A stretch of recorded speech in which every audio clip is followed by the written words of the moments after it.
Chapter 10. The Committee. Ari looked at his watch. In exactly 7 minutes and 30 seconds, he would make a call from a certain payphone near the Eiffel Tower to another payphone somewhere in Paris, where Jean-André, one of his many couriers, would be at that precise time. Then he would go to another payphone to make a similar call to a payphone in his old town of Leipzig, where Heinz Bühne, his right-hand man in that area, would be waiting at that exact moment. Coincidentally, Leipzig would be the center for the movement in East Germany when the time came, not because Ari wanted it that way for sentimental reasons, but because that was the way it was going to happen. There were 14 calls he had to make in the next 3 hours, each to a different country and from a different phone. That done, Ari would station himself at a precise time at yet another payphone, where his agents knew they could reach him if necessary. Tomorrow it would be a different phone and a different time for them to call, and so forth, according to a schedule that was changed weekly. In his briefcase, Ari carried the numbers and locations of about 300 payphones in Paris, with an unpredictable calling schedule that he had worked out for himself and that he continually changed at random. Public phones were his communications hotline. Hundreds of cartes téléphoniques, which could be purchased in tobacco shops and had to be used in most public phones in Paris, along with coins or jetons for those instruments that still required them, resided with wrenching weight in his briefcase as well. Mail was a more difficult problem. Ari sent and received little and never anything of great importance. Mail was far too slow and vulnerable. Fax machines were instantaneous, and it was impossible for the police or any other agency to monitor every fax machine. With an elaborate and changing schedule governing which machine to use and messages to be picked up by couriers, Ari had kept such communications secure. Extraordinary precautions were absolutely essential in order to stay alive and to protect his key people. Faxing was even a viable means of getting messages in and out of China, which had been a surprise to Ari when he had first discovered that welcome fact. There was, of course, a payphone where his directors of operations around the world could reach him at any hour of the day or night. It was monitored in shifts, 8 hours on, 16 off, by 3 couriers who had a number where they could reach him at any time. They didn't know where Ari lived or who he was. Any message they received at that phone would be in simple code, either conveying urgent information or asking Ari to call immediately, and would be passed on to him verbatim. How much easier it would have been to do all this from his own apartment, but Ari knew there was no such thing as a secure phone. What one genius could contrive, another one could figure out. And the people he had to keep one step ahead of had unlimited resources and the world's most advanced technology at their disposal.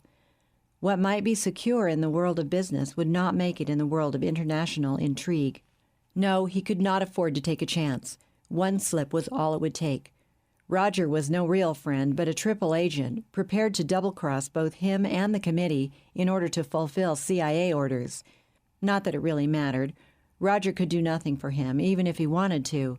The men over him, whether in Washington or Paris, were utterly ruthless. Of that Ari was certain. Some publicity-hungry junior U.S. senator is pushing the investigation, and he's just ambitious enough to keep at it until he causes some real trouble. The speaker, a tall, intense man with chiseled features and aristocratic bearing, was sitting at the head of a long, ornately carved teak table in the opulent boardroom of the Paris office of one of the world's largest and most prestigious banks. The huge 20th-floor windows on 2 sides of the room looked out upon a panorama of the city from the Eiffel Tower to Sacré-Cœur. "Is that all you've got today, Jean? Bad news?" complained a short, jowly man at the other end of the table. Nervously, he shifted the dead cigar clamped between his teeth. "Are you saying that $100,000 or a high-class prostitute and a little blackmail won't take care of him?" "Not a chance," returned Jean Bourbonnais gloomily. He was apparently in charge, though a formal meeting had not begun as yet. The 5 men seated around the table, all wearing conservative, well-tailored suits, had been conversing casually, apparently waiting for someone to join them. "He's had a swarm of auditors from the World Bank sifting through records at our Panama branch. They suspect our connections with Noriega. When Manuel worked for the CIA, he was their fair-haired boy. But now that he's in jail, they're scrambling to cover up and put the blame somewhere else. I thought our people in Washington had everything under control, objected a swarthy director from the bank's head office in Dhaka, who was sitting just to Jean's right. In theory, Zaid, in theory, responded Bourbonnais, but damage control never works as well in North America or Europe as in Pakistan. Don't worry, he added in a soothing tone. Nothing will come of it. And if it does, we have foolproof methods. Jean Bourbonnais lifted a hand and waved a long manicured finger in response to the worried expressions that followed his last remark. Yes, I know, we've brought down enough passenger jets. That's still an option, but only in the rarest circumstances. There are ways that even an autopsy would never uncover. So relax, you look like a bunch of pallbearers. I may need some of that specialized help. The words came from the other end of the table. The cigar chewer was wiping beads of sweat from his forehead with a large initialed linen handkerchief. They're sniffing around like bloodhounds on a hot trail, trying to trace drug money from New York back to Colombia through my branch. So, Barry, they've finally come to Miami? I'm sure they'll find your operation as clean as a hound's tooth, quipped the short, stocky man to his left in a heavy German accent. Just keep them away from Zurich as a personal favor to me. It's not a joke anymore, Heinz. Bourbonnais glanced at his diamond-studded platinum Rolex. We'll discuss these problems later. First of all, we want to get Dunn's report. He should be here any minute.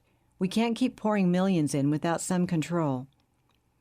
I've been saying that for years, grumbled a short, portly man with a florid face and worried expression across from Zaid. It's a bottomless pit, and time is running out. The bloodhounds are breathing on my neck in London. Agreed, conceded Heinz, but nobody's come up with a solution. The guy always outmaneuvers us. How do we take control? You've got to admit, he's done an incredible job, suggested Barry.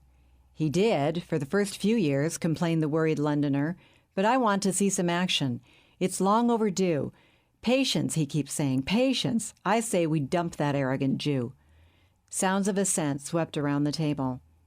You're going to get some action in the next few days, put in Bourbonnais. I just had a communiqué from Washington an hour ago. The CIA's in complete agreement with our appraisal. We're cleared to go ahead in China. It'll work, exulted Zaid. Any Asian could tell you that. Now's the time. Shang Li has a huge student following, continued Jean. They're going to take over Tiananmen Square. Mueller's top guys, whoever they are, have to go along with it.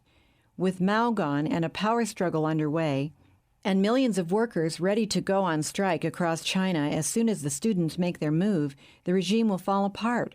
They're already quarreling among themselves. There's new leadership in the wings, ready to take over.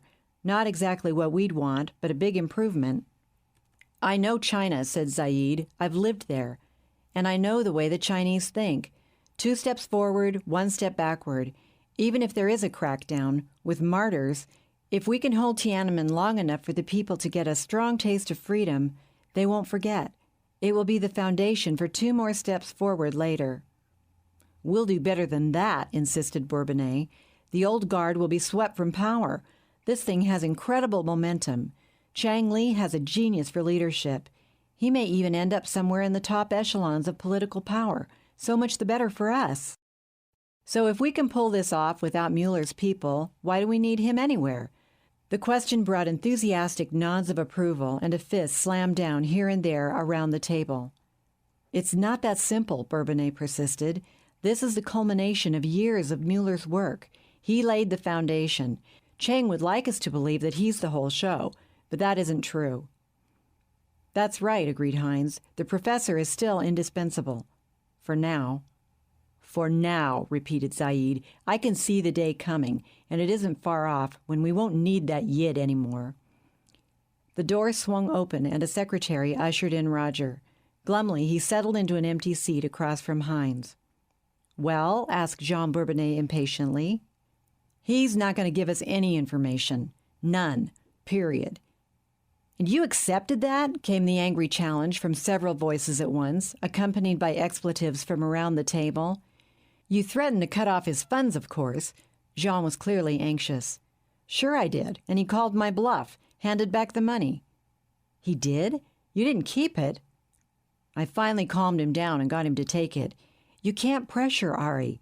We found that out before. He's like steel. The more heat you apply, the harder he gets. Oh, how I want to get rid of that snake, growled Zaid through his teeth. He's had us over a barrel for years. Easy, cautioned Roger. We can't get along without him. Not yet, and he knows it. And he just might be able to get along without us. He threatened as much. He's made those threats before, grumbled Jean, and I've never doubted that he meant it. We can't push him too far.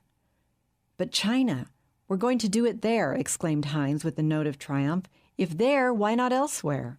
Not really, countered Roger. Chang is riding on Ari's coattails. Of course, if it works, then we'll have a pattern for elsewhere. There was a long silence.